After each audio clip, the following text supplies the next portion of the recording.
Je me demande pourquoi personne ne va dans le grenier. J'aurais aimé avoir de la compagnie. Voilà votre petit déjeuner, mes amis.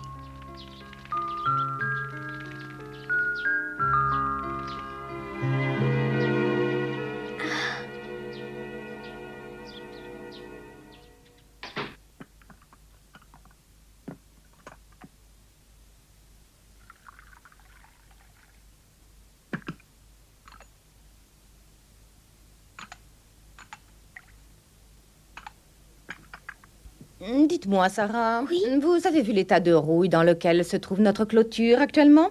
Aussi, je voudrais que vous la repeigniez. Si vous voulez, mademoiselle Mangin.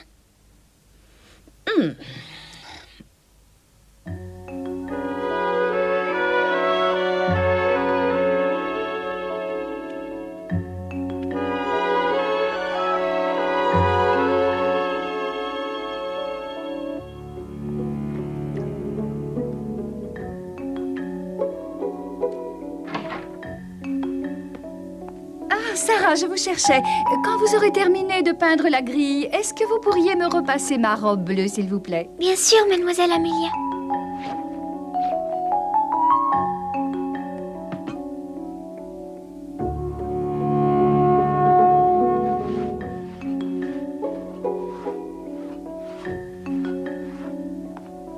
Tiens, il y a beaucoup de travail aujourd'hui, alors dépêche-toi.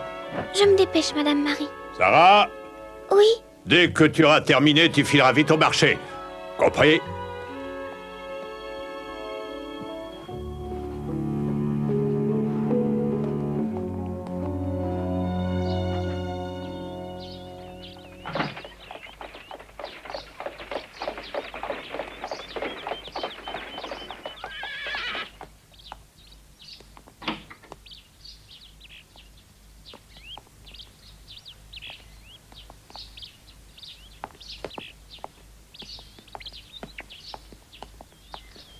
Ils ont encore appelé un médecin.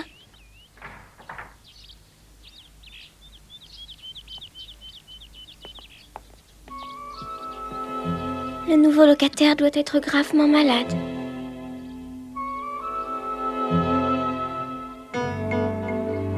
J'espère qu'il se rétablira vite.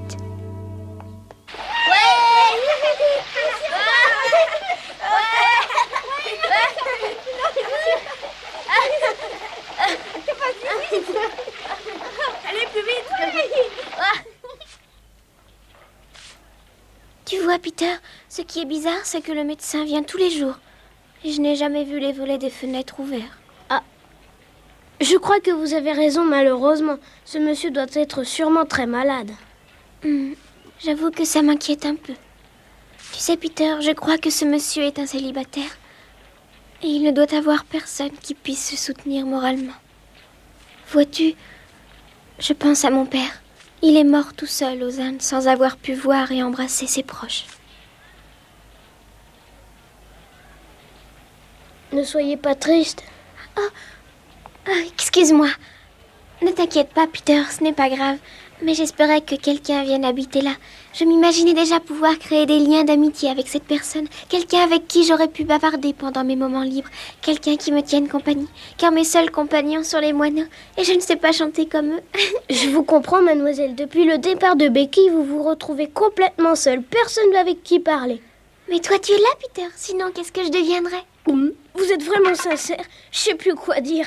Car vos paroles me touchent beaucoup.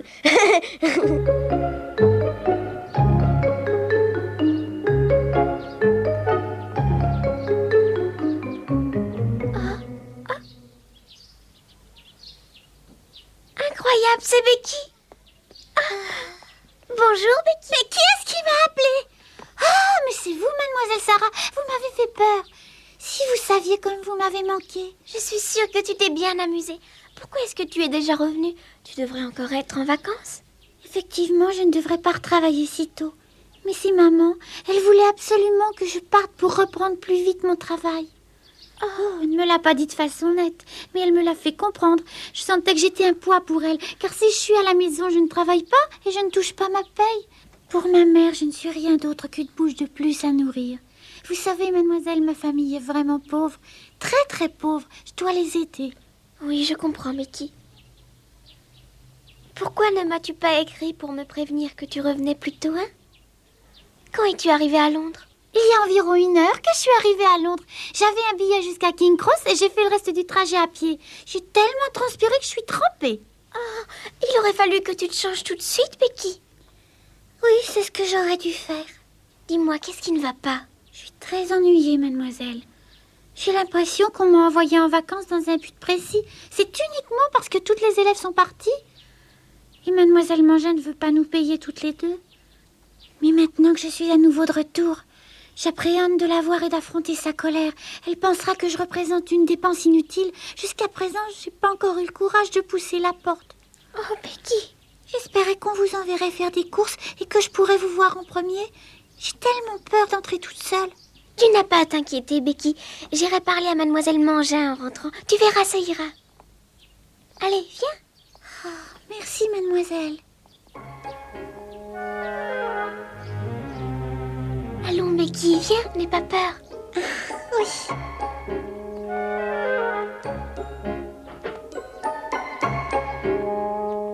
Qu'as-tu fait à tes parents pour revenir si rapidement ici? Et de plus, tu n'as demandé à personne la permission de rentrer. Tu crois que mademoiselle Mangin va accepter de te nourrir? Je vous prie de m'excuser. J'ai une idée. En ce qui concerne le problème des repas, il suffit de partager les miens entre nous deux. Ainsi, Becky ne sera pas une charge. Et comme ça, tu auras moins de travail, surtout. Mais je ne pense pas que mademoiselle Mangin acceptera ça. Je pense, moi, qu'elle va plutôt se mettre en colère.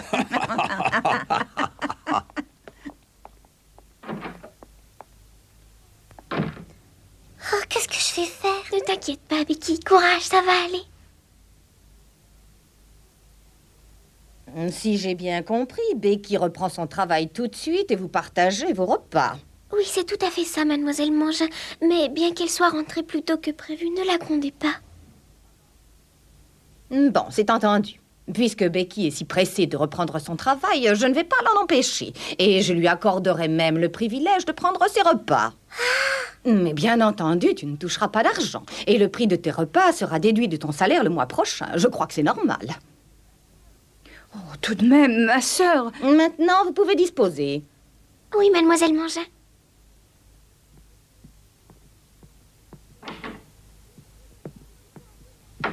C'est très gentil à vous de m'avoir aidée, mademoiselle Sarah. Je suis contente de pouvoir travailler. Même si mademoiselle Mangin exagère un peu, ça m'est égal parce que je suis là. Ce qui est le plus important, c'est d'être ensemble. Oui, Becky, c'est la seule chose qui compte. Maintenant, il faut que je retourne à la cuisine. Viens me rejoindre là-bas, d'accord? Bien sûr, mademoiselle.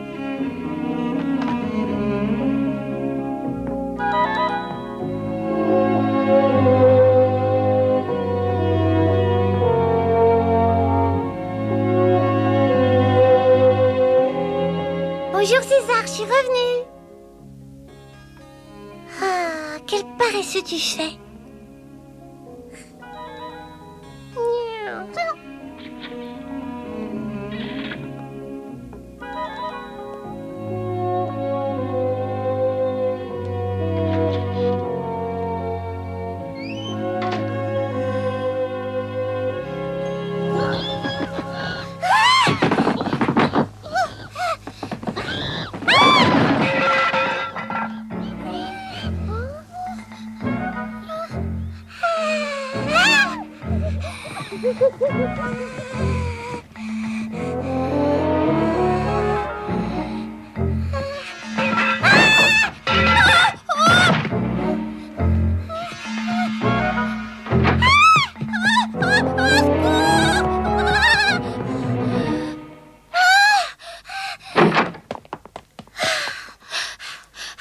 Qu'est-ce qui t'arrive, Becky? Mademoiselle, j'ai eu si peur. J'ai entendu des bruits et des voix dans la maison.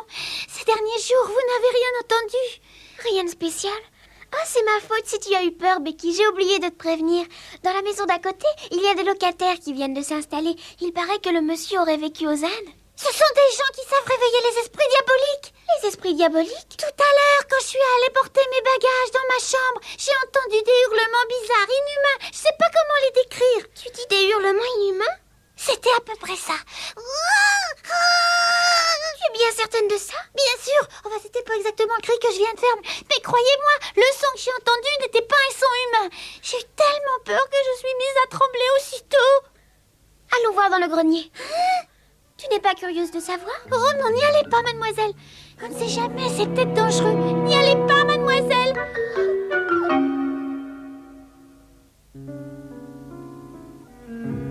Faites bien attention.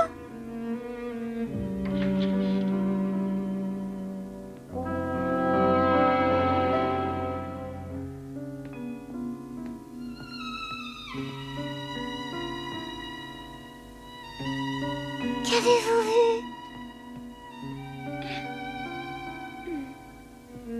Tiens, viens regarder par la fenêtre, Becky. Allons, n'aie pas peur.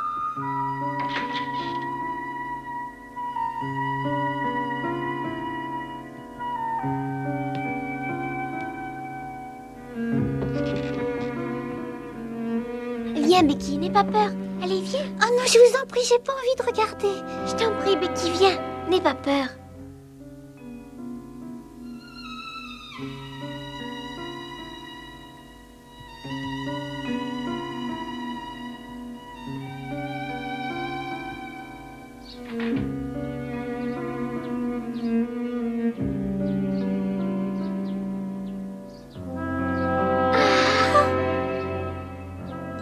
Regarde, Becky, tu vois, il y a quelqu'un qui habite là.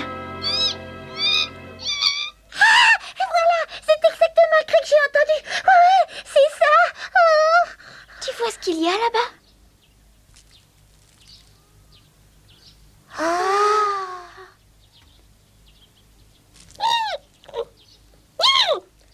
Mais c'est un singe.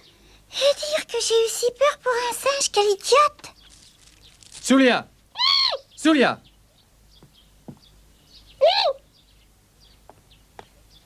Soulia, viens vite ici. Oh, mais c'est Monsieur Ramdas. Comment connaissez-vous ce monsieur? En réalité, je ne le connais pas, Becky, mais j'aimerais tellement faire sa connaissance. Il a l'air si sympathique. Tu sais ce que nous allons faire? Nous allons nous comporter en voisines bien élevées. Qu'est-ce que vous voulez dire par là, mademoiselle? C'est simple, nous allons nous présenter. Mais ça risque de paraître bizarre.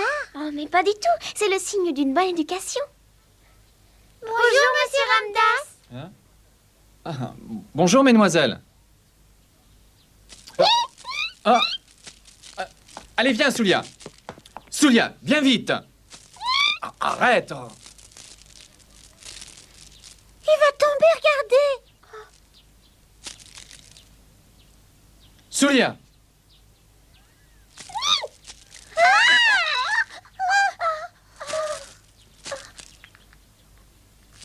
Ah, Soulia, reviens ici.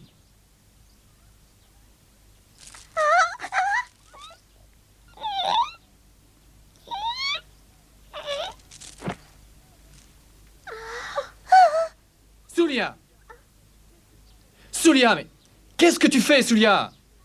Oh, Ne vous inquiétez pas, monsieur. Il joue avec Émilie. Si vous voulez, je peux essayer de l'attraper. Oh non, non, Soulia est un petit singe affectueux, mais parfois il est un peu nerveux, alors il risque d'être effrayé. Je vais y aller moi-même. Oh, faites attention de ne pas tomber, monsieur. Oh, ce n'est pas très haut. Mais vous pouvez glisser.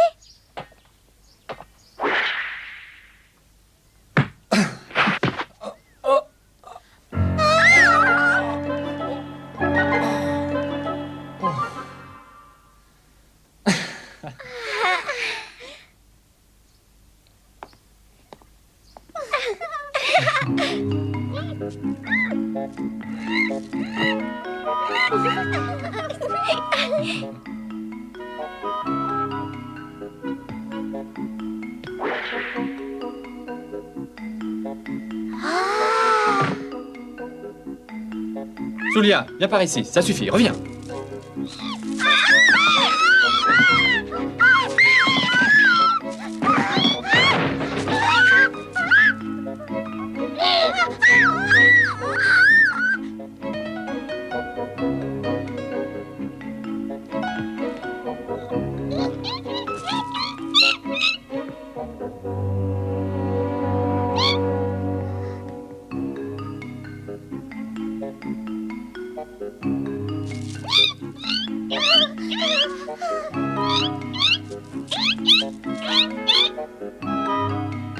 Soulia, Soulia.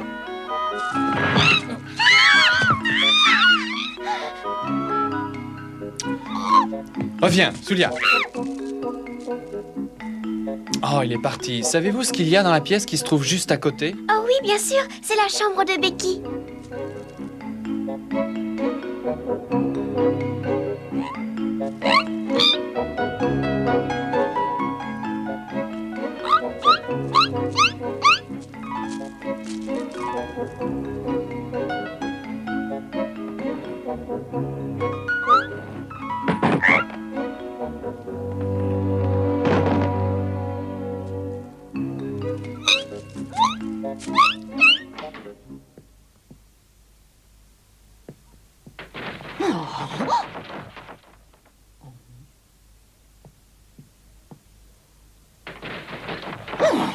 Quel est ce bruit? James, venez!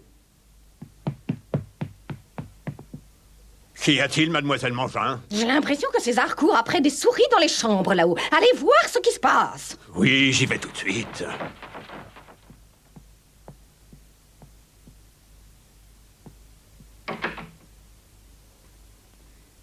Bon, les corvées. Mais où peuvent bien être ces deux souillons de Becky et Sarah?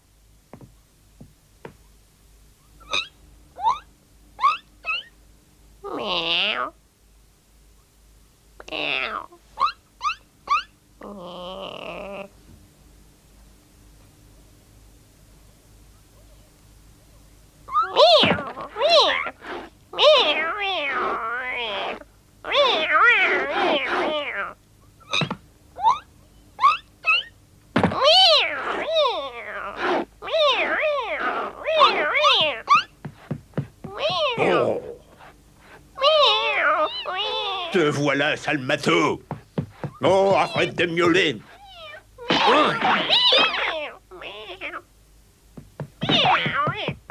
Viens par ici. Tu vas venir, espèce de sale monstre à poil. Soulia est peut-être en train de jouer avec mes bagages. Je pourrais essayer de le faire partir dans votre chambre. Tu n'en as plus peur? Pas du tout. Maintenant que je sais que ça n'est qu'un petit singe. Il y a des gens qui ont peur des singes. Viens, on va essayer de l'attraper.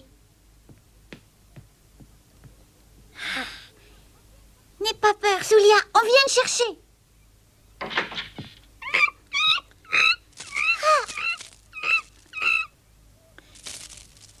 Il est reparti dans la cheminée.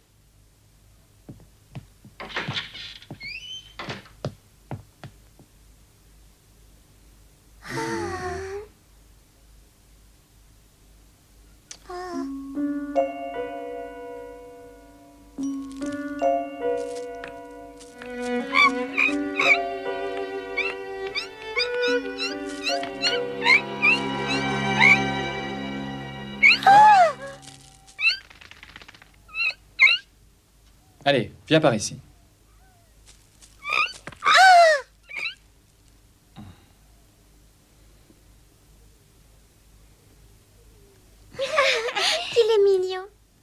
Je vous remercie de m'avoir aidé, mesdemoiselles. Je vous en prie, ce fut un plaisir. Et il faut s'entraider entre voisins, monsieur Ramdas. C'est un voisinage qui m'enchante beaucoup. Comment connaissez-vous mon nom? Hier après-midi, j'ai entendu un monsieur qui vous a appelé. J'ai retenu votre nom car je voulais connaître mon voisin. C'est aussi simple que ça. Le plaisir est pour moi. Je suis ravi d'avoir d'aussi charmantes voisines. Alors, à très bientôt, j'espère.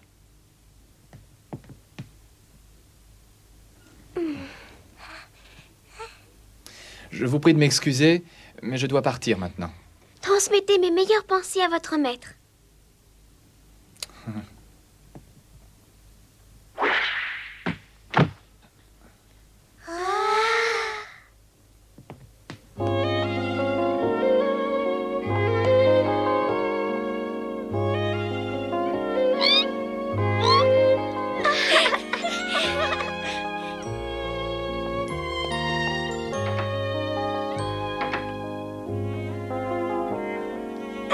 Quelle chance nous avons.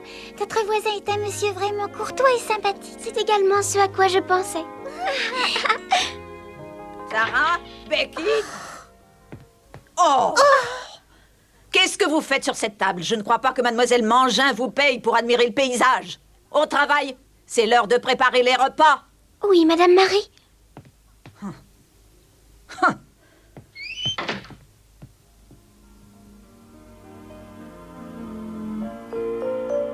Tu sais, papa, nous avons de très gentils voisins, monsieur Ramdas et son patron, que nous ne connaissons pas encore. Ce sont des gens qui ont vécu comme nous, aux Indes. Un jour peut-être, je les connaîtrai mieux et je pourrai parler avec eux de ce pays merveilleux. En attendant, mon cher papa, mes pensées restent près de toi.